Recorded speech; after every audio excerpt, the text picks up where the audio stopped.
What's changed since the beginning of the season? Obviously, lose your first three and now you've won 7 straight. Yeah, well, as I said at the beginning of the year, this is a young team with a lot of inexperience, a lot of youth, and we came out at the get-go against DePaul, and they kind of punched us in the mouth, and we didn't know how to react.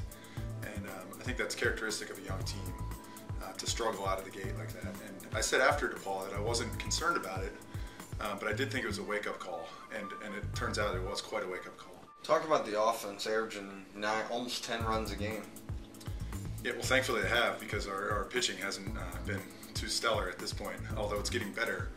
We've given up a lot of runs, but we've been able to win ball games because our offense is hot. And a lot of young guys have stepped up. We've got 2 freshmen hitting over 450 right now. We've been running the bases like crazy. So everybody's been contributing. There are guys that aren't even in the starting lineup that are capable of contributing when they get the chance. 7 guys hitting over 400. Talk about the depth of this team. Yeah, it's extremely deep, and kind of by design. We lost so many guys last year that I brought in quite a few, and you know, just hoping that a few would step up. But it turns out that at least to this point in the season, a lot of guys have stepped up.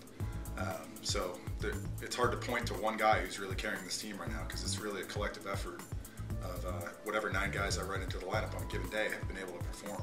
Head to the UAA Championship, 8 games in 7 days. Talk a little about this tournament. It's a special week for the team. It is. We've been looking forward to it, and fortunately we haven't been distracted by the trip coming up. We've been very focused in our mission to this point, 1 game at a time. That said, we're really excited to get down to Florida, and this tournament is a good tournament. All the teams in the UAA have very good baseball, so we know it's going to be tough. It's going to be grueling. It's an 8-game tournament this year for the first time ever. So we play each of the UAA teams twice. And like I said, everybody's talented, everybody's deep, so ultimately it's going to be a test of pitching depth. And I do feel very confident about our depth. I think later in the week we're going to be quite strong, because maybe some of the other teams might have 3 or 4 pitchers that they can count on. I feel like we've got 5 or 6, and then a pretty deep bullpen. So it should be a good test of our depth.